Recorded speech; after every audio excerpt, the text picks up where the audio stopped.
હવે વિડિયો 8માં રાઉલ્ટના નિયમ અને તેના સૂત્રો મેળવ્યા પછી આગળ જોઈએ આ નિયમ માટે એટલે કે રાઉલ્ટના નિયમ માટે આલેખ છે એ આલેખની સમજ મેળવીએ। હવે આલેખ શું સમજાવે છે તે જોઈએ। તો આલેખમાં આપણે જોશું તો દબાણ વાય અક્ષ ઉપર દબાણ એટલે કે બાષ્પ દબાણ અને એક્સ અક્ષ ઉપર તેના મોલ અંશ લીધેલા છે એટલે કે બાષ્પ દબાણ વિરુદ્ધ મોલ અંશનો આલેખ દોરેલો છે। આ આલેખ શું સમજાવે છે તે જોઈએ। તો શરૂઆતમાં ઘટક એકના મોલ અંશ 1 છે એટલે એમ કહી શકીએ કે ઘટક એક જ હાજર છે, એમાં કશું જ મિશ્ર કરેલું નથી। માટે ઘટક એક જ હાજર હોવાથી ઘટક એકનું જે બાષ્પ દબાણ છે એ મહત્તમ બાષ્પ દબાણ P10 છે એટલે કે ઘટક એકનું શુદ્ધ બાષ્પ દબાણ P10 છે તેમ કહી શકાય। હવે ઘટક એકમાં જોઈએ તો ઘટક એકના આમ જશું તેમ ઘટક એકના મોલ અંશ ઘટતા જાય છે। આવું ક્યારે થાય?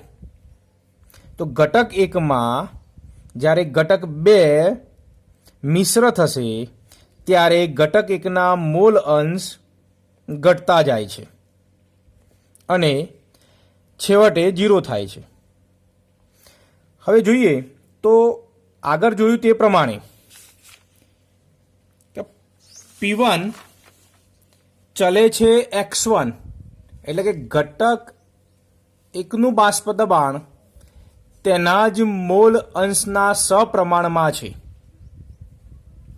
તો અહીં જોઈ શકાય તો બાષ્પ દબાણ વધશે તો મોલ અંશ વધશે અથવા તો મોલ અંશ વધે તો બાષ્પ દબાણ વધે તેમ થાય। અહીં જો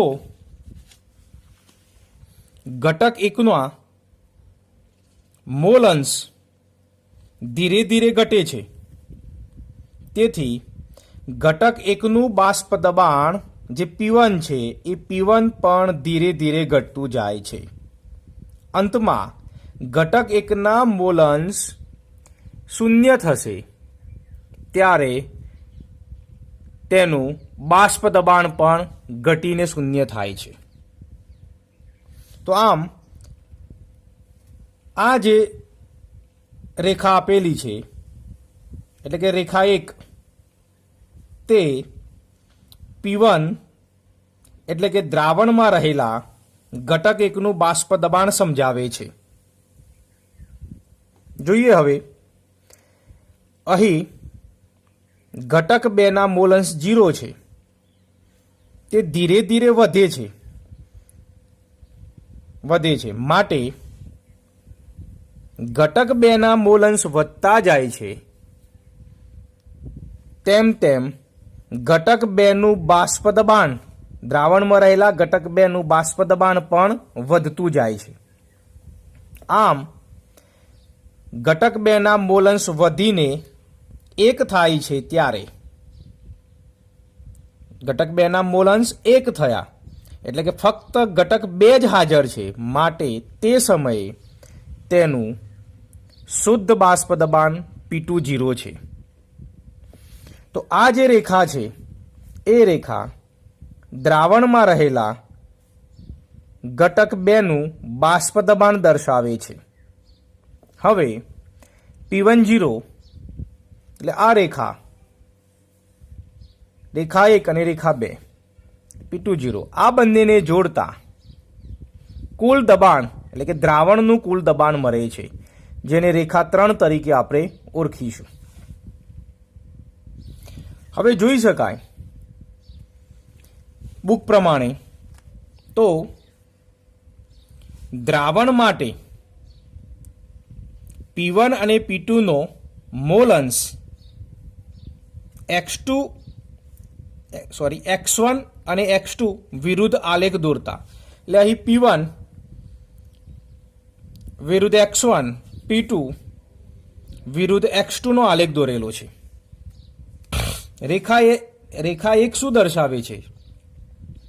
તો રેખા એક જોઈએ તો x1 નું મૂલ્ય એકમ એટલે 1 હોય ત્યારે P1 બરાબર P1 0 થાય અથવા ડેશ થાય. કઈ રીતે થશે? તો આગળ આ સૂત્ર આપણે શીખી ગયા. P1 બરાબર P1 0 ઇન્ટુ x1. અહીં મોલંશ x1 ઘટક એકના મોલંશ 1 છે. આ કિંમત આમાં એપ્લાય કરતા P1 બરાબર P1 0 થાય. રેખા 2 ની વાત કરીએ બુક પ્રમાણે તો x2 નું મૂલ્ય એકમ એટલે 1 હોય ત્યારે P2 બરાબર P2 0 થાય. એટલે કહેવા શું માગે છે આ કે x2 એટલે કે ઘટક 2 ના મોલ અંશ 1 હોય ત્યારે ઘટક 1 નથી, તેમાં ફક્ત ઘટક 2 જ છે.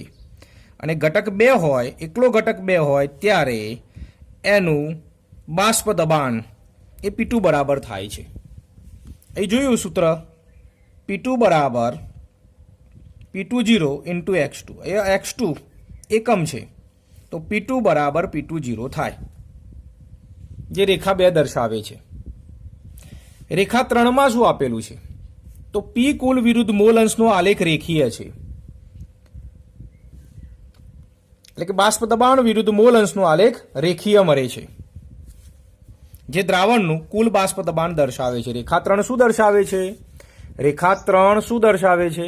તો રેખા 3 કુલ બાષ્પ દબાણ દર્શાવે છે, તેમ સમજ મેળવી શકીએ. અહીં એક બાબત નોંધ કરવી જરૂરી છે કે P1 0 કરતા ઘટક 1 નું શુદ્ધ બાષ્પ દબાણ કરતા ઘટક 2 નું શુદ્ધ બાષ્પ દબાણ વધુ છે. તેનું કારણ શું? તો ઘટક 1 કરતા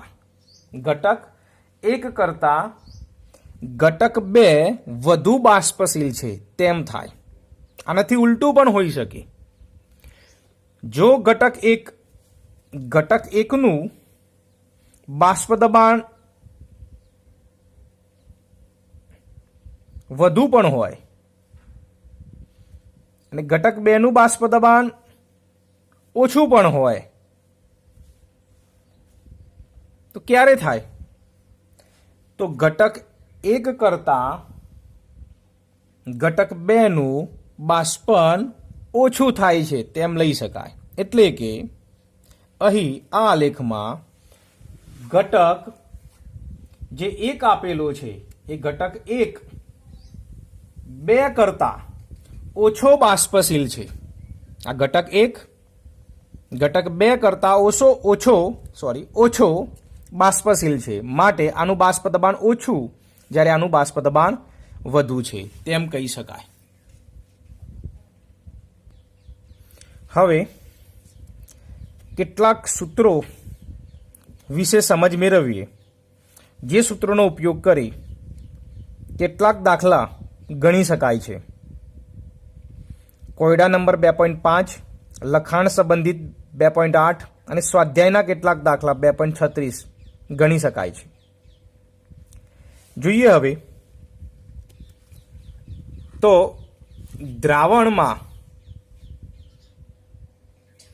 દ્રાવણમાં સંતુલન સ્થિતિએ ઘટક 1 અને ઘટક 2 ના મોલ અંશ.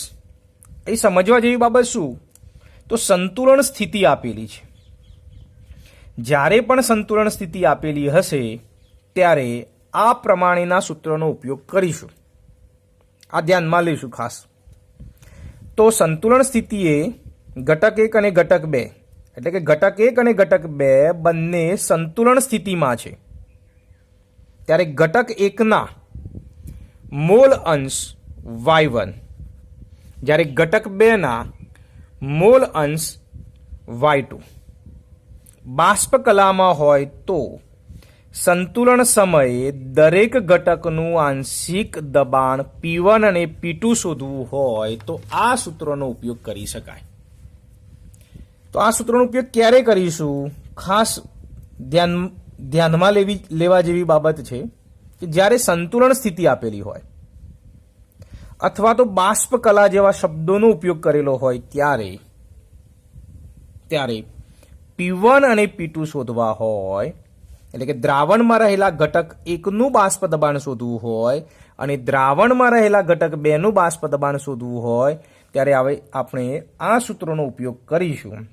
એટલે કે P1 બરાબર Y1 ગુણ્યા P કુલ, એટલે કે કુલ દબાણ દ્રાવણનું. Y1 શું કહી શકાય? તો Y1 એ મોલ અંશ આપેલા છે, પણ કોના મોલ અંશ? તો જ્યારે સંતુલન સ્થિતિ હોય ત્યારે દ્રાવણમાં રહેલા ઘટક 1 ના મોલ અંશ. અને P1, તો P1 શું લઈ શકાય? તો P1 પણ સંતુલન સ્થિતિમાં હોય દ્રાવણ ત્યારે તેમાં રહેલા ઘટક 1 નું બાષ્પ દબાણ શોધવા માટે બાષ્પ દબાણ દર્શાવે છે. એ જ રીતે P2 બરાબર Y2 ગુણ્યા P કુલ. ટૂંકમાં બાષ્પ કલામાં દરેક ઘટકના મોલ અંશ શોધવા માટે આ સૂત્રોનો ઉપયોગ કરીશું. બાષ્પ કલામાંના દરેક ઘટક, એટલે એક ઘટક અને 2 ઘટકના મોલ અંશ શોધવા માટે આ સૂત્રોનો ઉપયોગ કરીશું.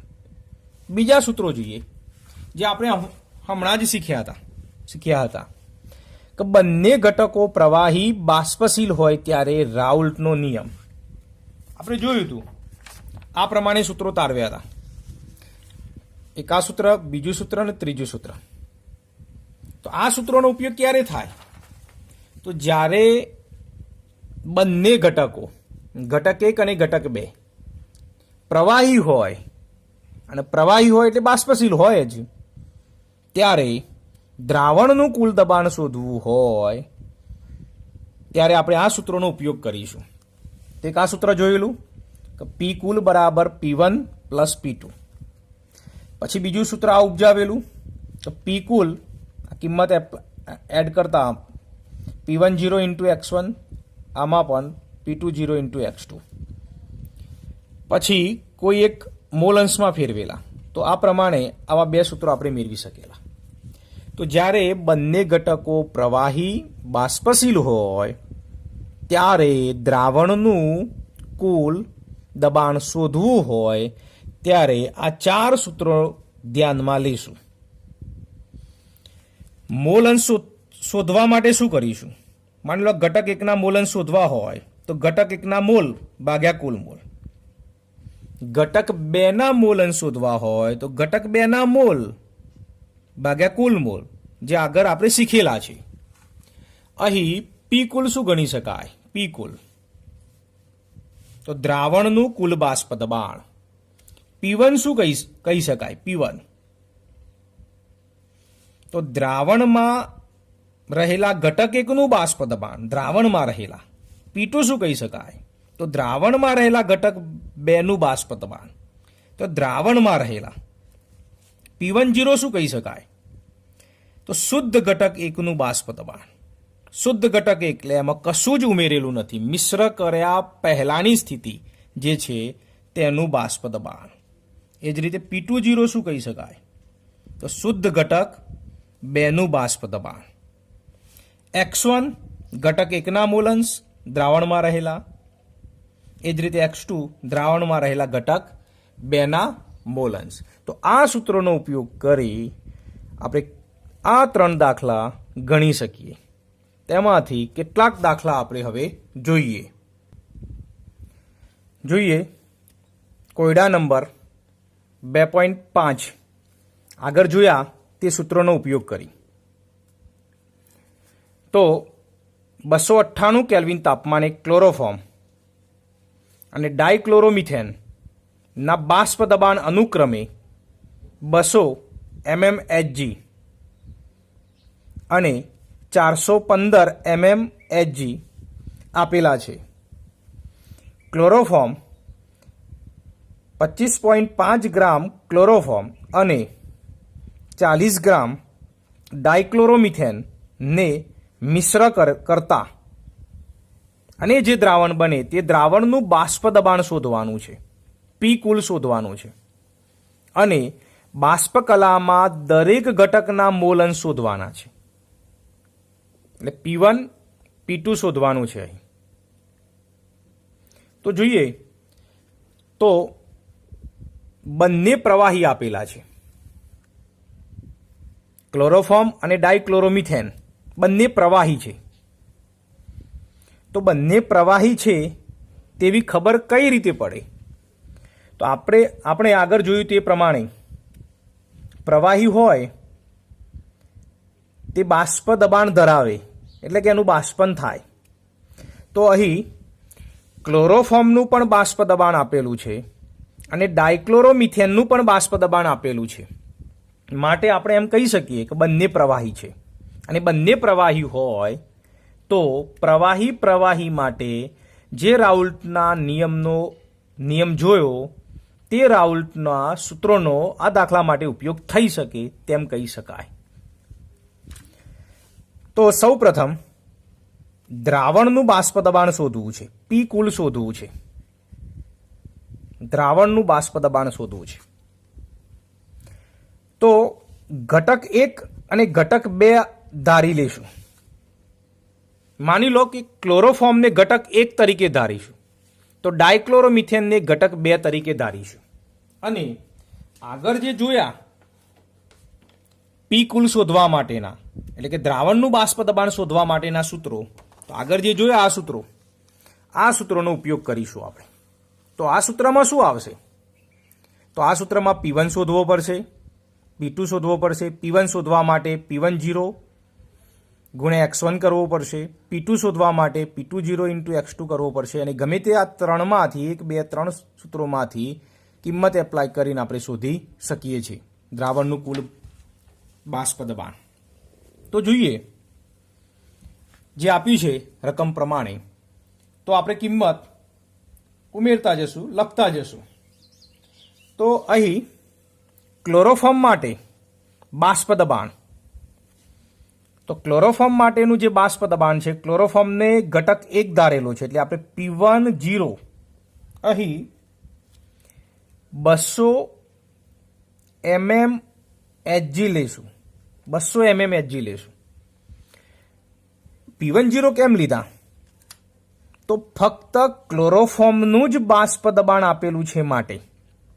ક્લોરોફોર્મમાં બીજું કંઈ હજુ સુધી એડ નથી કર્યું, એટલે કે શુદ્ધ ક્લોરોફોર્મનું આપેલું છે માટે P1 0 કહી શકાય. P1 ન કહી શકાય, ધ્યાન રાખવા જેવી બાબત છે. P1 કોને કહી શકાય? તો દ્રાવણમાં રહેલા હોય તો. અહીં દ્રાવણમાં નથી, દ્રાવણ બનાવ્યું નથી. આ સ્થિતિ દ્રાવણ બનાવ્યા પહેલાની છે, એટલે કે શુદ્ધ ક્લોરોફોર્મ છે. ક્લોરોફોર્મમાં કંઈ ઉમેરેલું નથી, તે પહેલાની સ્થિતિ છે માટે P1 0 200 mm Hg થાય. આ ખાસ ધ્યાનમાં લઈશું આ બાબત. એ જ રીતે આગળ જોઈએ તે પ્રમાણે એનું દર આપેલું છે ક્લોરોફોર્મનું. તો દર લઈશું, કોઈ સંકેત ધારી લઈશું, W1 કો તો M1 25.5 ગ્રામ. એ જ રીતે ઘટક 2 માં જોઈએ તો ઘટક 2 નું પણ શુદ્ધ બાષ્પ દબાણ આપેલું છે, તે છે 415 mm Hg અને તેનું દર આપેલું છે, તેનું દર 40 ગ્રામ લેશું. તો આ રકમ પ્રમાણે આપેલું છે. હવે જરૂર કઈ છે? તો મોલ અંશની જરૂર પડશે ઘટક 1 ના અને ઘટક 2 ના. અને મોલ અંશ શોધવા માટે કોની જરૂર પડે? તો મોલની. તો આપણે મોલ શોધીએ ઘટક 1 નો અને ઘટક 2 નો. પછી ઘટક 1 ના મોલ અંશ શોધીશું અને ઘટક 2 ના મોલ અંશ શોધીશું. તો હવે જોઈએ ઘટક 1 ના મોલ. N1 ધારીશું, N એટલે મોલ ગણીશું. તો દર ભાગ્યા આણવીય દર, દર ભાગ્યા આણવીય દર. તો દર આપેલું છે અહીં 25.5 ગ્રામ. હવે ક્લોરોફોર્મનો આણ્વીય દર શોધી શકાય છે. તે શોધીને 119.5 થાય તે લેશું અને આ રીતે ક્લોરોફોર્મના મોલ શોધીશું, જે 0.213 મોલ થાય છે. તો આ ક્લોરોફોર્મના મોલ શોધ્યા, ક્લોરોફોર્મના મોલ શોધ્યા. એ જ રીતે ઘટક 2 ના મોલ શોધીશું. તેનું દર લેશું અને એનું આણ્વીય દર ડાયક્લોરોમિથેનનું.